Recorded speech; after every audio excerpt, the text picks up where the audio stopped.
Assalamualaikum warahmatullahi wabarakatuh. Waalaikumsalam warahmatullahi wabarakatuh. Alhamdulillahirabbil alamin.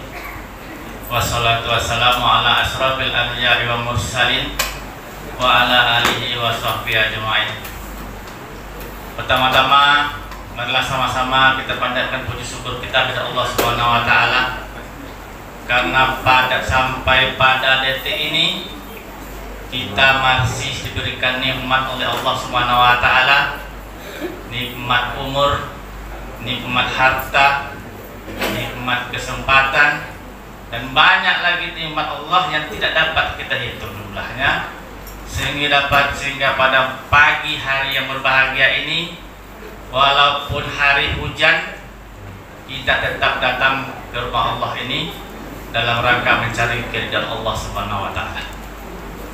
Salawat dan salam tak lupa pula kita aturkan kepada junjungan alam, yakni Nabi besar kita Muhammad sallallahu alaihi wasallam, dengan melapaskan Allahumma shalli ala Muhammad wa ala ali Muhammad. Insyaallah kita merupakan hamba Allah, hambanya yang akan dapat syafaat dari Rasulullah sallallahu alaihi wasallam di yaumil mahsyar nanti. Amin. Bapak Ibu yang kami hormati, pada pagi yang berbahagia ini kita kedatangan tamu istimewa, yaitu seorang ustadz, ulama nasional yang biasanya hanya dapat kita tonton di TV One. Bapak Ibu, pada pagi hari ini kita bisa bertatap muka langsung dengan beliau, dan insya Allah beliau akan memberikan tausiah kita bersama nantinya. Kami bangga Ustadz, masjid yang kecil mungil ini Ustadz mau datang ke masjid ini, walaupun masjid kami ini kecil, sederhana seperti ini, tapi Ustadz, kami pun bangga di masjid kami ini, walaupun masjid kami ini kecil dan mungil seperti ini Ustadz, tapi di masjid yang kecil dan mungil inilah setiap harinya kami mengumpulkan bulir-bulir pahala bakal kita menuju akhirat nanti. Di masjid yang kecil dan mungil inilah pada setiap Jumat malamnya kami menimba ilmu agama dengan mendengarkan ceramah-ceramah agama. Pada masjid yang kecil dan mungkin inilah di setiap pagi Ahadnya kami belajar tahsin Ustaz, belajar fikih. Di masjid yang kecil dan mungkin inilah pada setiap maghribnya anak-anak kami melantunkan ayat suci Al-Quran. Alhamdulillah, di masjid kecil dan mungkin inilah juga ibu-ibu belajar agama. Intinya semua yang kami lakukan di dalam kemasyarakatan di daerah ini, di wilayah kami ini, bermula dan berawal dari masjid ini Ustaz. Alhamdulillah. Sekali lagi kami ucapkan terima kasih. Kami bangga, kami merasa tersanjung dengan kedatangan Ustaz dan rombongan ke masjid kita yang sangat kami cintai ini. Baiklah Bapak Ibu yang kami hormati, dengan tidak memperpanjang mukadimah lagi, marilah sama-sama kita dengarkan, kita hayati, dan insya Allah kita amalkan apa yang akan disampaikan oleh Ustaz kita selanjutnya kepada Al-Mukarram Al-Ustaz Zaki Mirza. Waktu dan tempat kami persilakan. Bismillahirrahmanirrahim. Assalamualaikum warahmatullahi wabarakatuh. Waalaikumsalam warahmatullahi wabarakatuh. Bismillah, alhamdulillah, assalatu wassalamu ala rasulillah, la hawla wa la quwwata illa billah, subhanallah walhamdulillah, wa la ilaha illallah, wallahu akbar, Allahu akbar walillahil hamd. Al-mukarramun wal muhtaramun,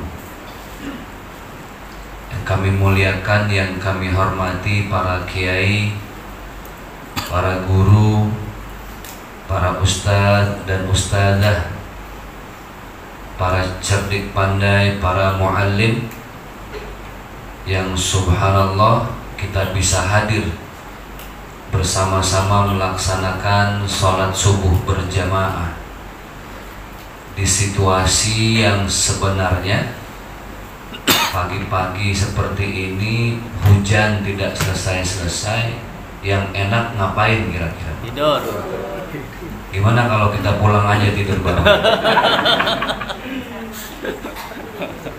Inilah ketika Allah sedang menguji kita seberapa istiqomah kita menjaga ibadah, dan ternyata Allah pilih kita menjadi hamba-hambanya yang istiqomah. Karena ternyata untuk istiqomah itu berat. Makanya dalam surah Al-Fatihah salah satu ayatnya adalah ihdinas siratal mustaqim. Tunjukkanlah kepada kami jalanmu yang lurus, jalan yang penuh dengan istiqomah. Karena sebaik-baiknya kebaikan itu adalah kebaikan yang istiqomah. Kita biasa rutin sedekah, maka yang Allah lihat bukan berapa jumlahnya, tapi seberapa istiqomah kita di dalam menjaga sedekah itu. Ada orang yang sedekah hari ini besar dia 10 juta, 20 juta, tapi 2 tahun berikutnya tidak sedekah-sedekah. Karena menurut dia sudah saya rapel, tahu dirapel Pak? Sudah saya sedekahin di awal, jadi kesananya nggak perlu sedekah. Padahal yang Allah perlu, yang Rasulullah contohkan itu adalah bagaimana kita menjaga kebaikan. Makanya kalimatnya ihdinas siratal mustaqim. Tunjukkan kepada kami jalan kebaikan yang di situ ada nilai-nilai istiqomah. Nah, maka subhanallah, contoh ibu-ibu ya. Ibu-ibu ini biasa rutin, tadi ada pengajian. Ada pengajian ibu-ibu di sini? Ada. Tiap hari apa? Sabtu. Tiap hari Sabtu siang. Sore. Pada asar hari Sabtu ibu biasa pengajian dan harus istiqomah. Tiba-tiba suami karena hari Sabtu jelang hari Minggu kata suami, ibu, bunda, mama, sudahlah libur dulu karena kita mau pergi jalan-jalan ke Bali. Misalnya, kira-kira ibu pilih pengajian apa pilih Bali? Jujur. Kata ibu-ibu, ya udahlah Ustadz, pilih pengajian di Bali aja. Biar ngajinya dapat, Balinya pun dapat. Nah itu beratnya istiqomah. Saya beberapa kali ditawarkan oleh sahabat-sahabat saya, Ustadz Zaki sekarang umur 42, saya 42 Pak, lahir tahun 79. Umur 42 tapi insya Allah baby face. Umur 42 tenaga 17 nih Pak. Sering banyak teman-teman saya pengusaha, pejabat, dia bilang apa? Ustadz Zaki, gimana kalau Ustadz saya kasih saham di usaha saya, di perusahaan saya, di bisnis saya, jadi Ustadz tinggal uncang-uncang kaki. Tahu uncang-uncang kaki Pak? Orang sini bilang apa? Nah, goyang-goyang kaki. Ada orang yang kerjaannya cuma goyang-goyang kaki dapat duit ya Pak. Siapa? Tukang jahit. Ajo. Itu goyang-goyang kaki, dapat duit. Ada orang yang cuma ngipas-ngipas dapat duit. Tukang sate. Kata teman saya, Ustadz Zaki, cukuplah saya kasih saham dapat sebulan sekian, Ustadz di rumah saja menikmati hidup. Saya bilang bukan masalah uangnya, bukan saya tidak mau terima rezeki, tapi sudah menjadi tugas saya ini tausiah kemana-mana, dakwah kemana-mana, dan yang Allah mau lihat itu adalah bagaimana saya istiqomah di dalam saya berdakwah. Bahkan saya selalu berdoa, ya Allah, kalau memang suatu saat ajal saya tiba, umur saya sampai, maka ambil nyawa saya juga sedang dalam istiqomah berdakwah. Baik, alhamdulillah kita bisa hadir di sini. Mudah-mudahan Istiqomah kita menjaga sholat subuh dicatat oleh Allah sebagai amal jariah. Amin ya rabbal alamin. Dan alhamdulillah segenap pengurus masjid dan tokoh juga sesepuh masyarakat di ini perumahan apa kampung? Perumahan apa namanya? Permata Bunda. Permata Bunda. Permata Muda. Bunda. Oh Bunda. Saya kira Permata Muda, Pak. Berarti sebelahnya Permata Tua itu. Permata Bunda, di perumahan Permata Bunda yang mudah-mudahan juga ini jadi satu perumahan yang bermasyarakatnya satu dengan yang lainnya bisa saling menasehati, mengingatkan, karena memang tujuan kita dalam hidup, kewajiban kita itu watawasau bil haq watawasau bis sabr, menasehati apa yang benar dan menasehati untuk saling sabar. Menasehati yang benar tapi tidak dengan merasa lebih benar. Yang repot itu adalah ketika kita mencoba menasehati kebenaran tapi kitanya merasa lebih benar. Kebenaran itu hanya milik Allah. Nah, kami hadir ke sini tidak sendiri, saya tidak sendiri, saya hadir bersama Yayasan Kita Peduli Berbagi. Satu yayasan yang kami fokus pada bidang keagamaan, pendidikan, kemanusiaan. Insya Allah kami juga istiqomah untuk tidak ada campur tangan, entah itu politik, kepentingan partai dan lain sebagainya. Karena kalau sudah urusan dakwah ini, sebaik-baiknya dakwah adalah dakwah yang landasannya lillahi ta'ala, Pak. Karena kalau dakwah sudah berpihak pada satu partai atau politik, ini mah saya pribadi biasanya sulit kita menyampaikan kebenarannya, Pak. Karena landasannya bukan pada Quran dan hadis lagi, tapi landasannya pada apa kepentingan partai. Betul nggak kira-kira, Pak? Betul. Kalau dakwah itu ada di partai biasanya terlalu banyak titipannya, Pak. Jadi kita tidak bisa kembali kepada urusan-urusan yang benar yang disampaikan Allah dan Rasulnya. Maka saya ini termasuk orang yang sangat tidak paham dalam urusan jabatan-jabatan di kepolisian, di TNI. Saya nggak ngerti itu, Pak. Level-level jabatannya kan ada apa? Mayor gitu ya, Pak. Ada kolonel, ada jenderal bintang 1, bintang 4, yang paling tinggi itu bintang 7, Pak. Sering pusing jenderalnya, Pak, bintang 7. Saya nggak ngerti itu. Jadi alhamdulillah, dan memang tidak mau mengerti. Akhirnya saya pernah diundang di Kapolda Jawa Timur, khutbah Jumat, yang undang saudara saya, bukan saudara, teman sahabat, sudah seperti abang saya, diundang saya untuk berkhutbah Jumat di kantor di Kapolda Jawa Timur. Dan saya ini nggak pernah mau tahu, Pak, dan memang tidak tahu mana jenderal, mana mayor. Kan kalau khutbah Jumat semuanya pakai baju koko, Pak. Jadi saya ceramah ya apa adanya. Setelah turun, abang saya bilang, "Oh Pak Ustadz, tadi banyak yang ngesinggung jenderal-jenderal." Saya bilang, "Saya tidak bermaksud menyinggung, kalaupun tersinggung ya alhamdulillah," saya bilang. Karena tujuan saya ngingetin kebenaran dan kesabaran tadi. Dan alhamdulillah yayasan ini hadir, insya Allah doakan kami istiqomah dengan ujian yang cukup berat, Pak. Karena jangan mengaku kita beriman sebelum kita bisa menghadapi ujian dari Allah. Itu yang susah. Dan ujian itu pasti Allah kasih. Makanya dalam surah Al-Baqarah Allah janji, ini janjinya Allah. Innallaha la yukhliful mi'ad. Kalau Allah sudah berjanji, Allah nggak mungkin tidak menepati janji.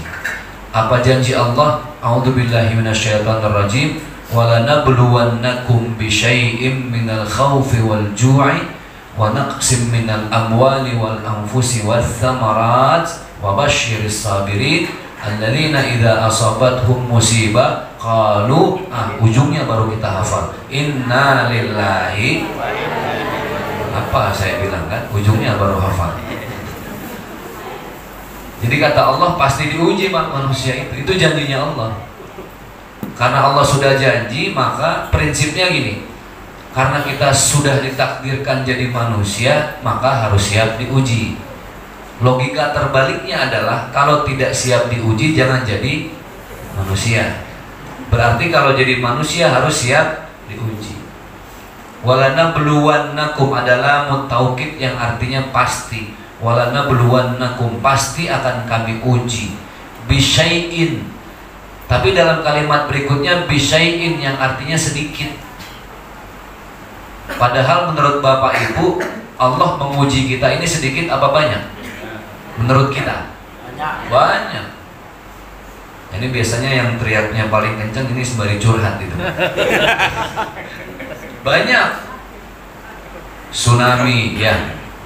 Ini ujian dari Allah. Berapa banyak ribuan manusia menjadi korban. Belum lama Gunung Semeru, Pak.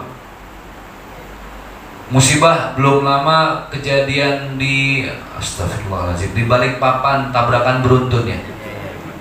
Itu ada kontainer remnya blong. Berapa banyak orang yang tidak menduga-duga. Bahkan ada suami istri naik motor mau kerja, dihajar truk, meninggal dunia, anaknya tinggal sematawayang saja, tinggal sendiri saja. Itu ujian, Pak. Ada lagi dari kalangan artis beberapa bulan yang lalu lagi mau ke Surabaya sama suaminya, naik mobil Pajero Sport di jalan tol, musibah, viral. Siapa itu, Bu? Vanessa Angel. Ini anak kecil tahu siapa. Itu Vanessa Angel meninggal, Masya Allah, sama suaminya. Itu ujian, Pak. Pelajaran buat kita. Akhirnya anaknya sekarang sendiri, tidak punya ayah, tidak punya ibu, ramai diributkan. Siapa juga namanya itu, Bu? Malu-malu jawabnya sudah. Adalah Sky. Nah itu ujian, Pak. Tapi kok Allah menggunakan kalimat bisyai'in, sedikit. Padahal banyak loh. Kenapa Allah menggunakan kalimat bisyai'in yang artinya sedikit, sedangkan ujian sebenarnya itu banyak? Karena Allah ingin, nah ini kenapa Allah menggunakan kalimat bisyai'in. Syekh Mutawalli Asy'arawi dalam tafsirnya, beliau menjelaskan sengaja Allah menggunakan kalimat bisyai'in yang artinya sedikit karena Allah ingin, nah ini tolong dicatat, Allah ingin di saat kita dikasih musibah, jangan fokus pada musibahnya, tapi fokuslah pada segala nikmat yang sudah Allah berikan semenjak lahir sampai detik ini. Maka otomatis musibah itu akan menjadi kecil dibandingkan dengan semua nikmat yang tidak pernah Allah putuskan sampai detik ini. Fabi ayyi ala'i rabbikuma tukadziban. Wa qala Nabi sallallahu alaihi wasallam, Rasulullah bersabda, wa in ta'uddu ni'matallahi la tuhsuha. Seandainya saja semua manusia dikumpulkan, maka dengan jari jemari semua manusia dikumpulkan di satu lapangan besar, kata Allah, hitung semua nikmat itu, maka tidak akan pernah terhitung. Maka pagi hari ini kami hadir ke sini ingin menjadi reminder, alarm, pengingat bagi kita semua. Karena tadi watawasau bil haq watawasau bis sabr. Yayasan kami ini fokus dalam bidang kemanusiaan, pendidikan dan keagamaan. 1 tahun lebih sudah, hampir 2 tahun kebersamaan saya bersama yayasan ini. Di yayasan ini bukan hanya ada saya, ada Ustadz Al-Mukarram Al-Ustadz Syauqi MZ. Beliau putra dari almarhum Zainuddin MZ, adik dari Ustadz Fikri Haikal MZ. Ada lagi Ustadz Rahmat Baikuni, ada Ustadz Abdurrahman Jailani atau Ujai, sahabat saya juga dan sahabat dari almarhum Ustadz Jeffrey Al-Bukhari. Nanti bulan berikutnya insya Allah akan hadir bersama yayasan ini juga Ustadz Fikri Haikal MZ. Dan masih banyak lagi tokoh agama, tokoh masyarakat dari Jakarta nasional yang akan turun, kalau istilah saya turun gunung nih Pak, dari Jakarta masuk ke pelosok-pelosok untuk mengajak berbuat baik. Pak Ustadz, yayasan Ustadz ini dan KPB, nama yayasannya KPB Pak, Kita Peduli Berbagi. Kami insya Allah juga berusaha untuk istiqomah dalam kebaikan, mengajak para jamaah dan umat untuk selalu berbuat baik. Berbuat baiknya yang kami ajak dalam bentuk sedekah. Sedekahnya dalam bentuk bersedekah Al-Quran. Jadi kami punya mimpi dan kami punya tujuan bagaimana di rumah ini, di setiap rumah ada Al-Quran yang layak dibaca. Itu mimpi yang sederhana tapi skalanya insya Allah nasional Pak. Dari Sabang sampai Merauke. Maka tagline yang kami angkat setiap program kami adalah One Home One Al-Quran. Do you understand Bu? One Home One Al-Quran, do you understand? Nah yes aja biar cepat nih subuh-subuh. Satu rumah itu satu Al-Quran, cita-cita kami. Karena Al-Quran ini sudah sangat jarang-jarang dipedulikan Pak. Kalau kita mau sadar ya, ibu pergi ke pasar, Al-Quran ketinggalan di rumah. Jujur jawab, jangan ada dusta antara kita. Kira-kira ibu balik lagi apa tidak? Ibu ke pasar, ke kantor, bapak ke kantor, yang ketinggalan handphone, balik lagi tidak? Pasti. Ditanya ibu-ibu, kenapa Bu balik lagi? Aduh Ustadz, mati gaya, tidak bisa selfie saya nanti. Nggak ada update status, tetangga saya jadi nggak tahu saya kemana aja, kan gitu. Nah, maka Al-Quran ini sebuah satu surat cinta dari Allah yang sudah jarang kita sentuh dari Al-Qurannya langsung. Bapak Ibu, kita dulu era tahun 90-an 80-an ya, tidak seperti kids zaman now. Anak sekarang, mohon maaf ini flashback. Dulu Pak, zaman kita SMA, kenapa jatuh cinta itu terasa indah? Karena saat itu sesuatu rasa disampaikannya dalam bentuk surat menyurat. Dibacakan, kita tulis sendiri, kita karang sendiri, bahkan digaris bawahi ketika dalam kalimat I love you so much, garis bawahi. Kita lipat sendiri, disemprot minyak wangi, betul nggak Pak? Ini jangan cuma pengalaman saya pribadi nih Pak. Kita semprot, kemudian kita titipkan di kantor pos. Berminggu indah terasanya. Tapi sekarang itu semua sudah tidak ada Pak. Betul nggak? Karena cukup dengan hanya chat saja, lewat WhatsApp selesai urusan. Jadi menghargai cinta orang dulu itu lebih dahsyat daripada sekarang. Makanya kenapa orang dulu itu menikahnya sekali seumur hidup. Kenapa? Karena merasakan betapa mahalnya cinta saat itu. Nah begitupun dengan Allah. Surat-surat cintanya itu tidak bisa tergantikan. Ibu baca di handphone tidak bisa tergantikan dengan baca langsung dari surat cintanya Allah dalam bentuk Al-Quran. Karena ketika ibu baca Al-Quran di handphone, satu memang kurang afdol, pahalanya juga berkurang. Yang kedua, pasti terganggu dengan banyak notifikasi yang masuk. Ibu sedang baca khusyuk, tiba-tiba ada WhatsApp dari tetangga, Bu Haji, arisan tolong bayar. Keganggu sudah. Akhirnya nggak fokus. Ibu lagi baca Quran, tiba-tiba ada gosip terbaru yang masuk, sudah tidak khusyuk. Maka impian kami tadi adalah One Home One Al-Quran, satu rumah satu Al-Quran. Kami sudah keliling mengajak masyarakat dan umat untuk berdonasi ke hampir seluruh pulau Sumatera. Dari mulai Aceh, Sumatera Utara, Riau ini sudah tidak terhitung lagi. Kami sudah ke Makassar dan lain sebagainya. Maka di pagi hari ini untuk mengawali aktivitas, kami dari yayasan ingin mengajak Bapak Ibu untuk memetik pahala dakwah yang alhamdulillah setiap hari kami istiqomah dalam meraih pahala ini. Bagaimana Ustadz, saya kan ibu rumah tangga, saya orang kantoran, apa bisa meraih pahala berdakwah seperti Ustadz dan teman-teman KPB? Bisa. Dengan apa? Dengan mensupport kegiatan kami, memberikan semangat, mendukung. Maka pagi hari ini saya mengajak untuk mengawali aktivitas dengan sedikit kita menyisihkan dari apa yang kita bawa pagi ini Pak. Tidak, saya tidak akan mengambil cincin atau emas, tidak. Aman. sedikit saja yang Bapak ikhlaskan nanti dari rezeki yang kita bawa, yang ada di dompet, yang ada di tas. Saya ada 100 perak saja Ustadz, bismillah. Dengan 100 perak itu kalau bisa membantu program dakwah, maka insya Allah pahalanya pun akan sama dengan mendapatkan pahala berdakwah. Yang ada 500 perak silahkan, yang ada 1000 silahkan, berapapun. Kita akan sama-sama meraih bahagia dunia akhirat dengan menyisihkan yang pagi ini kita bawa.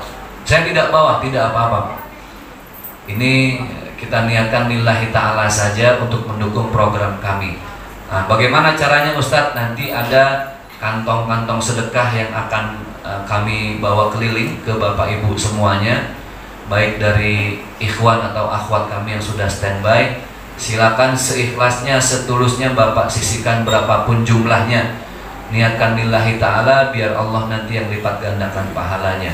Nah, sambil nanti sahabat-sahabat kami ini keliling, kita berzikir, yang akhwat dipersiapkan kantong-kantong sedekahnya. Mari sama-sama kita berzikir. Bapak Ibu silahkan sisihkan seikhlasnya. Mari kita berzikir Bu, mengawali pagi dengan kebaikan. Subhanallah walhamdulillah wa la ilaha illallah wallahu akbar. Subhanallah walhamdulillah wa la ilaha illallah wallahu akbar. Sekali lagi Pak, terakhir.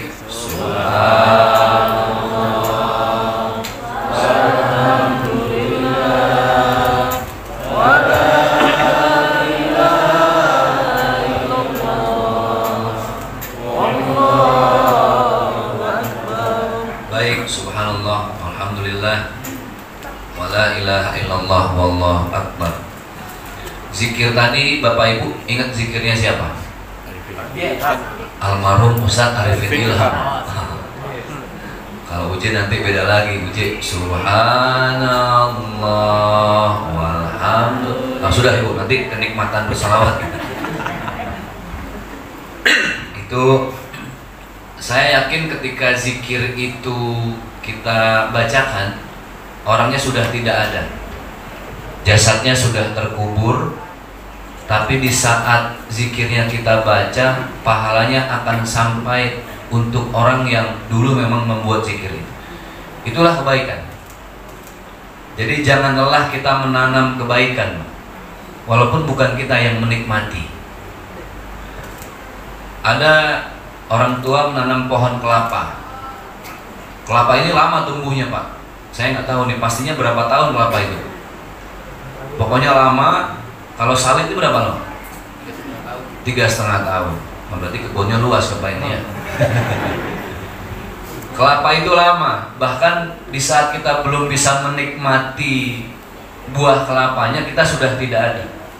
Tapi yakinlah ketika kelapa itu dinikmati oleh siapapun, sebab tangan kita yang menanam tunasnya, maka kita akan kebagian pahalanya. Itulah kebaikan. Orang yang sering menanam kebaikan dalam hidupnya, walaupun dia sudah tidak ada, sudah meninggal dunia, sudah mati, tapi kebaikannya tidak akan pernah mati.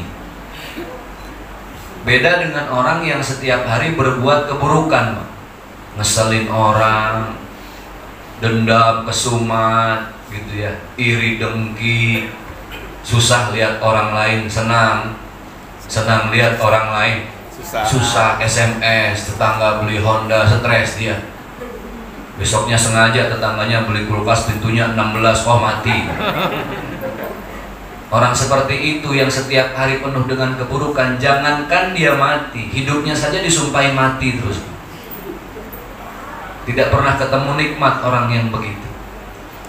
Maka pagi hari ini kita akan mengkaji beberapa hal yang sudah saya catat semalam Pak, supaya tidak menjadi sia-sia pertemuan kita malam hari ini.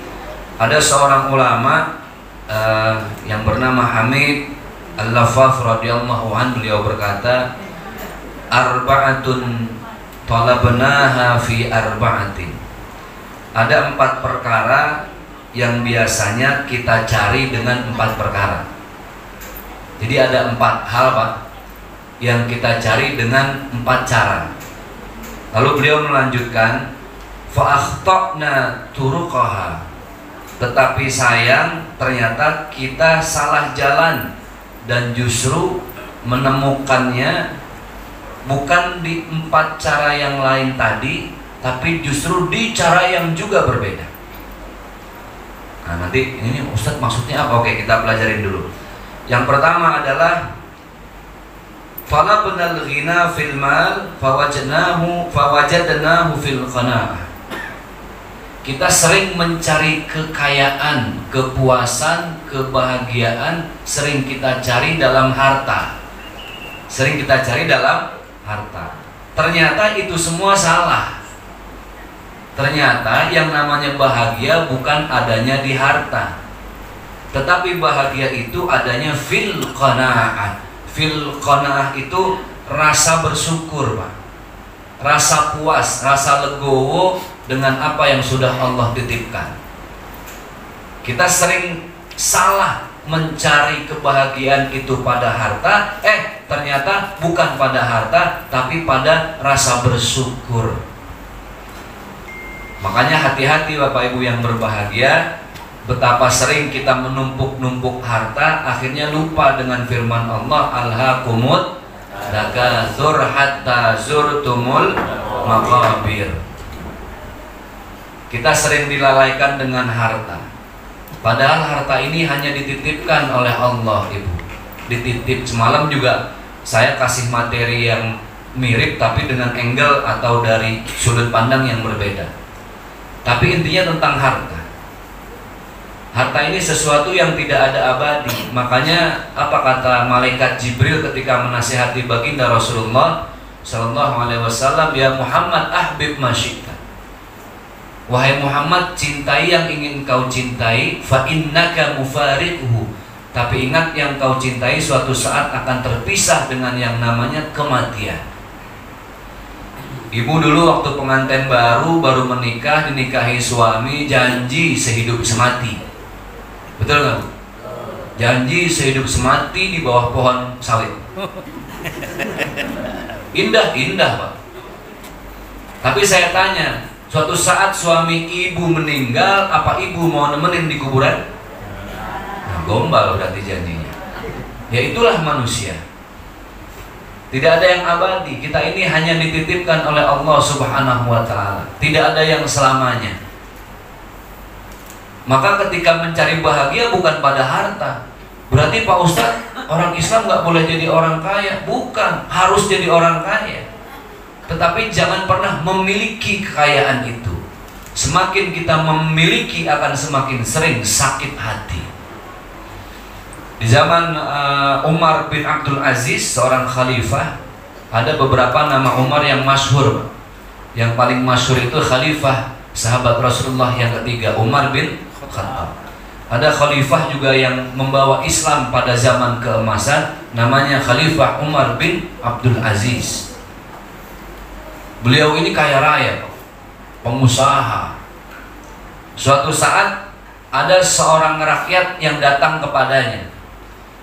Dia bilang apa? Wahai khalifah, yang kami tahu jadi orang Islam itu tidak boleh seperti ini, tidak boleh kaya raya. Orang Islam yang bertakwa itu bajunya harus compang-camping, hidupnya harus digubuk reot, tahu gubuk Pak?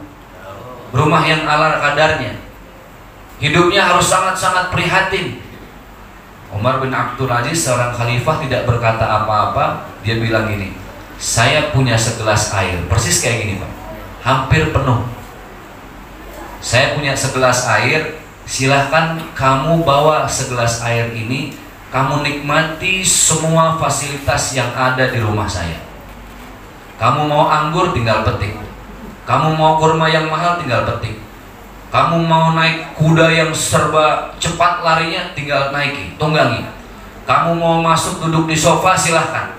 Satu catatannya, kamu boleh nikmati semua fasilitas. Catatannya, air jangan sampai tumpah satu tetes pun. Kalau tumpah, maka taruhannya lehermu, mati kamu. Suruh keliling orang itu membawa air yang hampir tumpah. Selesai muter-muter dia, tiba lagi di hadapan Umar bin Abdul Aziz. Sang khalifah bertanya, bagaimana sahabatku? Sudah kamu nikmati fasilitasnya? Sudah kamu tunggangi kudanya? Kamu sudah petik kurmanya? Sudah kamu duduki sofanya? Apa kata sahabat tadi? Ah, boro-boro. Tahu boro-boro? Apa boro-boro orang sini bilang? Buru-buru, boro-boro kok buru-buru. Boro-boro itu apa bahasa sininya ya? Hah? Boro-boro kepengen nikmatin. Apa tuh bahasa Indonesianya? Ya itulah kira-kira, Ustaz. Hah? Ya begitulah kira-kira. Saya tidak bisa menikmati semua fasilitas. Bagaimana saya mau menikmati taruhan saya leher kalau airnya tumpah? Jadi semua cuma saya lewati saja karena saya fokus pada yang satu, apa? Air. Bagaimana air ini tidak bisa tumpah? Saya tidak bisa menikmati anggur. Boro-boro, itu boro-boro lagi. Jangan. Boro-boro saya bisa makan, saya lihat saja susah. Sofa tidak bisa saya duduki karena saya fokus pada yang satu. Umar bin Abdul Aziz tersenyum dan dia bilang apa? Seperti itulah yang saya rasakan. Di samping saya ada kuda yang mahal, ada sofa yang mewah, ada istana yang megah, ada singgasana. Tapi saya tidak bisa fokus dengan itu semua karena saya fokus dengan yang satu, Allah. Saya fokus bagaimana mencari Allah. Jadi semua ini yang ngasih Allah. Kalau orang fokus pada harta, Pak, stres, Pak. Ibu takut kehilangan suami, lupa kalau suami itu milik ibu apa milik Allah? Milik Allah. Ibu dengan suami ini, suami istri itu haknya cuma hak guna pakai, Pak. HGB. HGB. Hak guna pakai, bukan hak milik. Sertifikatnya ibu nggak punya. Itu Ustaz, surat nikah itu formalitas saja. Ini kayaknya Bapak seneng amat. Saya bilang surat nikah formalitas. Ada suami lagi santai-santai, kata istrinya, kamu kenapa sih dari tadi sibuk? Saya bingung, Mama. Saya dari tadi ada yang saya bingung, kenapa? Saya lihat segala sesuatu itu ada expirednya ya, ada masa berlakunya. SIM ada masa berlakunya. Ini kenapa buku nikah saya kok nggak ada masa berlakunya? Marahin istri, Pak. Itulah tadi Umar bin Abdul Aziz. Sekaya apapun hartanya, Pak, tapi ketika hatinya cuma Allah, ma fi qalbi illallah. Maka doa inilah yang sering dibaca oleh orang-orang ahli tasawuf. Ilahi anta maksudi wa ridhaka matlubi. Ilahi anta maksudi, wahai Allah, engkaulah maksud dari hidupku. Wa ridhaka matlubi, dan aku tidak minta apa-apa. Aku cuma minta keridhaanmu ya Allah, ketulusanmu ya Allah. Kita tidak minta apa-apa, hanya itu saja. Itu yang pertama. Ini nanti terlalu panjang, kita kebagian nanti, Pak. Ini ada 4, itu baru 1. Yang kedua tadi, kita sering salah mencari bahagia. Kita pikir bahagia ada di harta, ternyata ada pada qanaah, bersyukur kepada Allah. Yang kedua, wa talabna raha fi tsarwah fa wajadnaha fi qillatil mal. Yang kedua, kita mencari ketentraman, ketenangan, hilangnya penat hidup dengan kekayaan. Namun justru kita menemukannya dengan harta yang sedikit. Karena berproses, Pak. Untuk menjadi Umar bin Abdul Aziz itu berat. Fokus pada Allah itu perlu pembelajaran panjang. Yang kedua tadi yang saya bacakan, kita mencari ketentraman itu pada harta. Ternyata justru banyak orang yang hartanya sedikit tapi hidupnya tenang. Karena dia sadar di akhirat itu setiap harta, emas setiap gramnya akan Allah tanya. Jadi hati-hati, Pak. Kalau urusan harta yang ditanya Allah itu nanti 2, dapatnya dari mana, dipakainya untuk apa. Itu.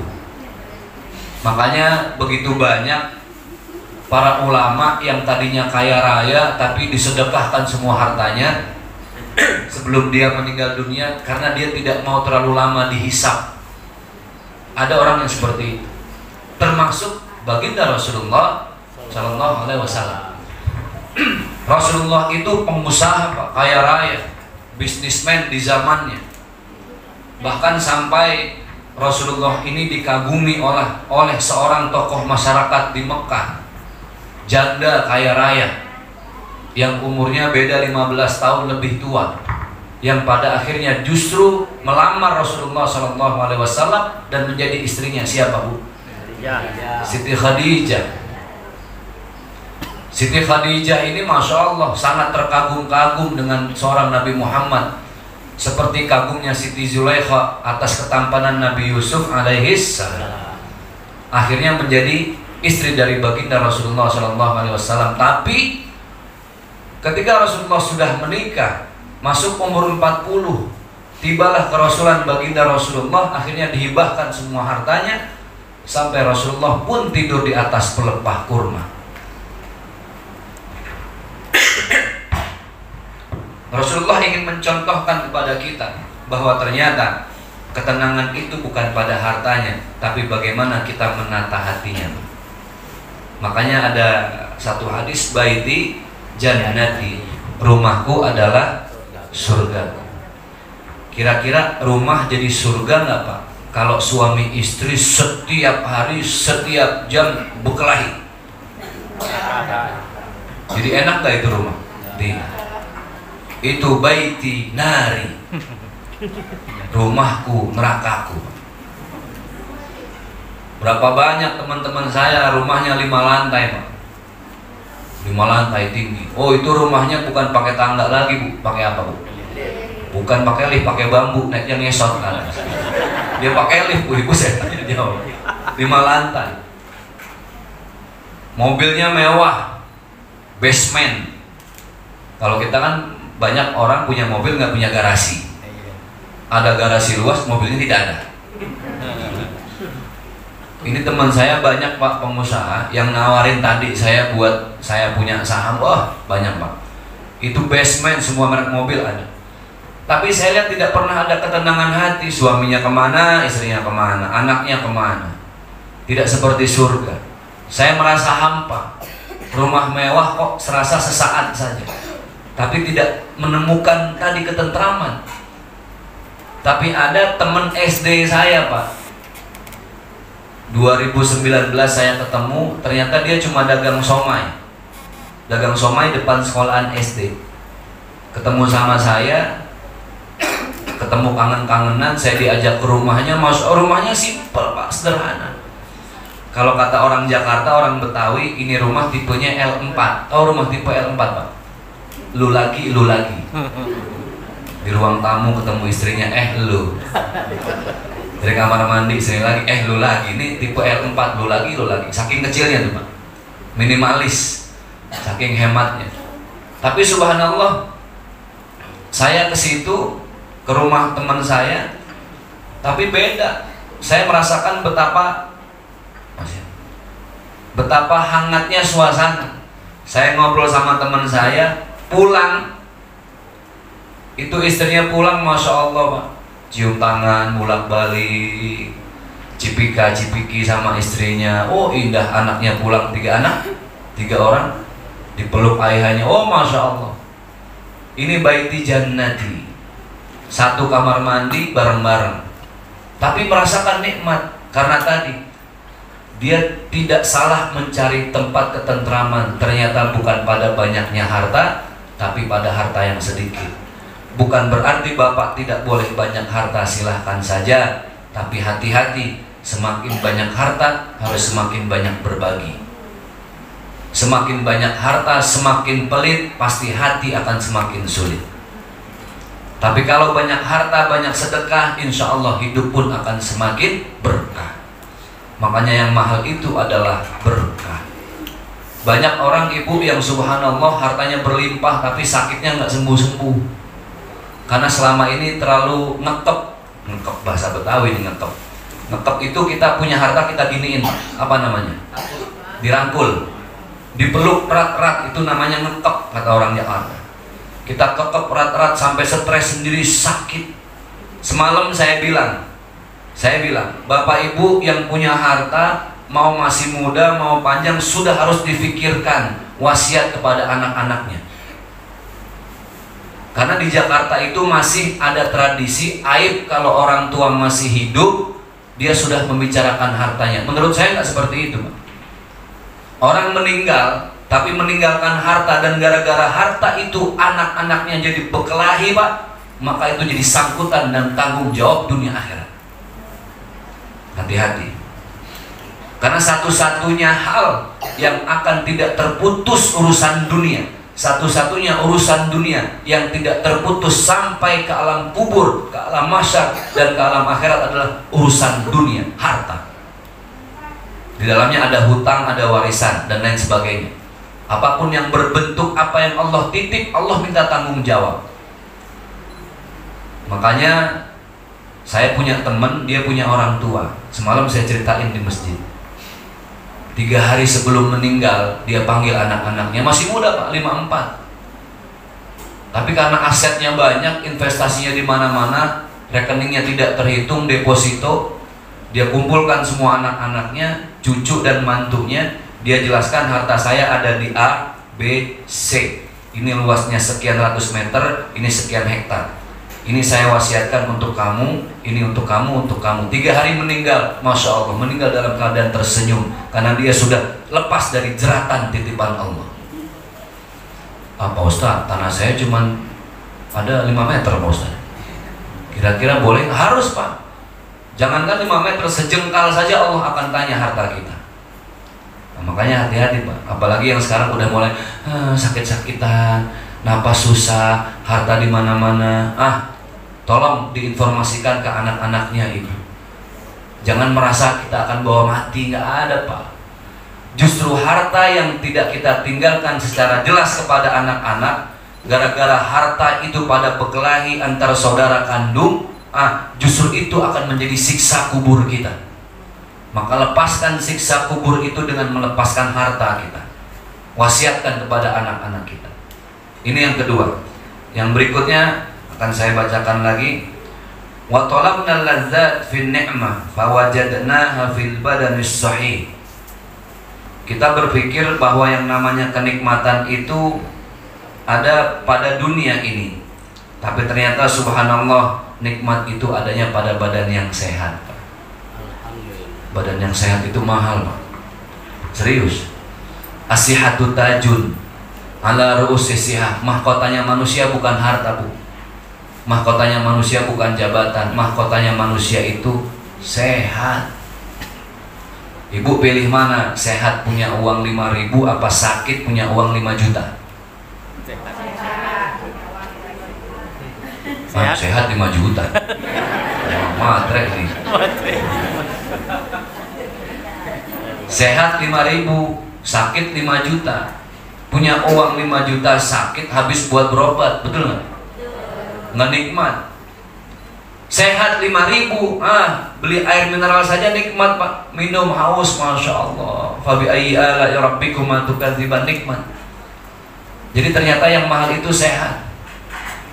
Saya tahun 2017 Pak, hobi saya kan naik motor Pak. Dari zaman saya sekolah SD itu, kalau orang-orang lain di khitan, di sunatan, yang lain kan zaman kita beli sepeda. Saya sudah beli motor trail dulu Pak. Karena bapak saya ini kontraktor, nungguin kontrakan nyetor. Itu orang Betawi kan juragan kontrakan biasanya. Nah, bapak saya tuh, saya sunatan karena bapak saya dulu hobinya main motor, dibeliin lah saya motor. Tapi 2017 saya lagi touring di Cirebon, saya bawa motor besar, jatuh, saya ketiban. 2017 pas di bagian belakang. Kalau orang Betawi bilang tunggir, orang sini bilang apa Pak? Pinggul Pak. Bokong, bokong tapi bagian tengah di ujung Pak. Apa itu namanya? Ya begitulah kira-kira.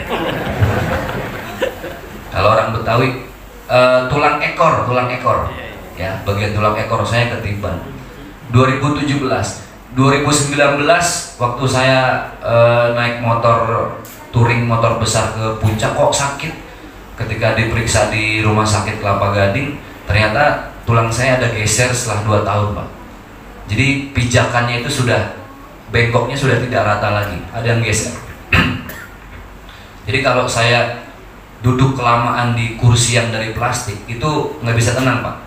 Goyang kanan, goyang kiri, itu. Ternyata satu, kata dokter ini harus berenang Pak Ustaz. Sudah 1 tahun saya dulu takut air Pak. Tapi mau tidak mau saya harus bisa berenang, alhamdulillah berenang walaupun gayanya gaya kodok apa namanya, gaya katak, Gaya batu, Ustaz. gaya bebas ya, sebebas-bebasnya tanpa gaya. Gaya batu. Atau mati. Nah, alhamdulillah sekarang sudah, dan ternyata urusan tulang ekor aja mahal Pak. Saya ditawarin di operasi di Cina itu hampir 150 juta buat ngegeser jadi normal. Saya bilang nggak usah lah, udah ikhtiar hitung-hitung olahraga aja. Jadi mahal Ibu, sehat ya. Artis sekarang Tukul Arwana, apa yang kurang coba? Jam tayang banyak, uang di mana-mana, harta berlimpah. Tapi sekarang durasi ingatannya 15 sampai 30 menit. Bapak ngobrol dengan Mas Tukul, ya, 15 menit 30 menit. Setelah itu dia lupa lagi. Nanti baru ingat lagi, karena kemarin katanya informasinya tempurungnya sempat dibuka, ada yang dioperasi. Jadi subhanallah Ibu ya, tempurung kita sehat. Walaupun kadang nggak ada pikirannya. Kenapa tetangga kelaparan nggak dikasih apa-apa? Itu nggak ada pikirannya, sehat tapi nggak ada pikirannya. Ini yang susah Ibu. Coba bayangin, almarhum Ustaz Jeffrey Al-Bukhari bahkan nggak pakai sakit meninggal dunia. Umur itu mahal, sehat mahal. La yaroha illal marad. Sehat itu mahal tapi nggak bisa dirasakan sama orang sehat. Mahalnya sehat, yang bisa ngerasain siapa? Orang sakit. Kita normal, tapi orang normal itu mahal. Tapi normalnya kita tidak bisa dirasakan kecuali oleh orang yang abnormal, orang yang gila. Jadi subhanallah, sehat itu mahal, umur itu mahal Pak. Jangan sia-siakan hidup.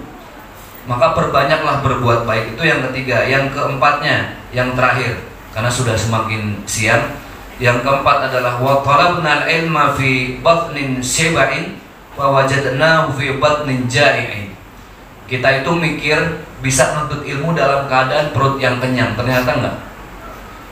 Kita kalau mau belajar itu harus dalam keadaan perut yang lapar. Jadi manusia ini serba salah Pak. Lapar jahat, kenyang bego kita. Betul nggak? Lapar jahat Pak. Orang urusan makan, urusan perut ini bisa saling tusuk menusuk. Tapi kalau sudah kenyang gini, ditanya ngomong aja dia. Cuma gitu-gitu aja. Lemot ya, tulalit. Kenapa? Kekenyangan. Kenapa orang kekenyangan itu susah diajak mikir? Karena oksigennya nggak nyampe ke atas Pak. Makanya Rasulullah ngajarin kalau makan harus dibagi 3 perutnya. Sepertiga itu buat makanan, sepertiganya lagi untuk air, dan sisanya untuk oksigen. Makanya sebaik-baiknya makan berhenti sebelum kenyang. Sebaik-baiknya makan itu berhenti sebelum kenyang, dan makanlah sebelum datang lapar. Maka hidup akan sehat. Rasulullah sudah mengajarkan 1400 tahun yang lalu. Sumber segala penyakit itu adalah al-bara'ah. Al-bara'ah itu perut Pak. Ini sumber segala penyakit. Hati-hati. Makanya Rasulullah itu sarapannya sehat. Kurma 7 butir, air putih hangat dan madu. Selesai. Orang sini Pekanbaru sarapannya mantap, lontong 2 piring Pak. Lontong VIP. Pagi-pagi sudah kekenyangan, maka jam 10 udah ngantuk Pak. Padahal Rasulullah itu ngajarinnya air putih hangat, madu, kurma 7 butir. Rasulullah hidup 63 tahun, sakit hanya 2 kali. Kita jangan 63 Pak, saya 42, sakit nggak berhenti-berhenti. Rasulullah makan siangnya roti, karbohidrat. Tapi malam Rasulullah hanya mengkonsumsi air putih dan buah-buahan saja. Bapak kalau dengerin ceramahnya Al-Ustadz Dr. Zaidul Akbar, ya itu bagus Pak. Tapi stres juga saya Pak. Kan jadi nggak makan apa-apa saya Pak. Ustadz Zaidul Akbar itu pagi suruh makan tempe mentah pakai madu. Waduh, siapa yang mau, saya bilang. Apalagi orang Pekanbaru biasa lontong 2 piring, tempe 3, risol 2. Nah itu kan berat, maka dekat dengan penyakit. Nah maka tadi lapar ini penting Pak. Makanya kenapa ada puasa sunnah. Dan puasa ini bukan hanya tradisi orang Islam. Sebelum ada agama Islam, orang-orang Mekah itu sudah berpuasa. Karena dengan berpuasa itu pikiran kita jadi jernih. Nah makanya sebentar lagi bulan Ramadan. Manfaatkanlah bulan itu untuk detoksifikasi, membuang segala racun. Kita Pak, di lambung kita ini racunnya banyak. Dia mengendap di usus, di dinding lambung, mengendap jadi kotoran. Ya sekarang pagi lontong 2 piring, siang rendang, apalagi di sini makannya serba santan, malam nggak tanggung-tanggung, sate padang 2 porsi lagi, belum lagi tambah mie Aceh, 2 mangkok pula, langsung tidur lagi. Karbohidrat mengendap, itu stres Pak, tiap hari pusing kepalanya. Kenapa? Karena mengatur makannya tidak bisa. Maka Rasulullah sudah ngajarin, dan ini sudah dicontohkan oleh seluruh sahabat baginda Rasulullah SAW. Maka ketika kita menuntut ilmu, kita pikir kenyang itu baik. Tapi sebenarnya kalau mau menyerap ilmu harus dalam keadaan lapar. Saya dulu pesantren, kalau mau ujian Pak, menghafal Quran itu beberapa puluh juz, harus dalam keadaan puasa sunnah. Ternyata nggak bisa ngafal, itu berat Pak dalam keadaan kenyang. Mata tuh berat. Udah gitu masjid di pesantren saya nggak ada dindingnya. Di Bogor dingin, anginnya kenceng, perut kenyang. Udah Pak, boro-boro hafal. Itu hafal 2 juz, hilang 4 juz Pak. Defisit 2 juz. Makanya kalau ibu mau menghafal, baca Quran, apa maksud dari kalimat yang keempat ini? Kalau kita mau membaca sesuatu, baca Quran, lebih baik dalam keadaan lapar. Karena lapar itu sangat menentukan olah konsentrasi kita. Hadirin Bapak Ibu yang berbahagia yang dimuliakan oleh Allah Subhanahu wa taala, itulah 4 hal tadi yang kita sering salah cari. Kita pikir adanya di sini, ternyata di sana. Kita pikir adanya di sana, ternyata di sini. Kita pikir bahagia itu pada harta, ternyata bahagia itu pada qanaah. Dan seterusnya dan seterusnya.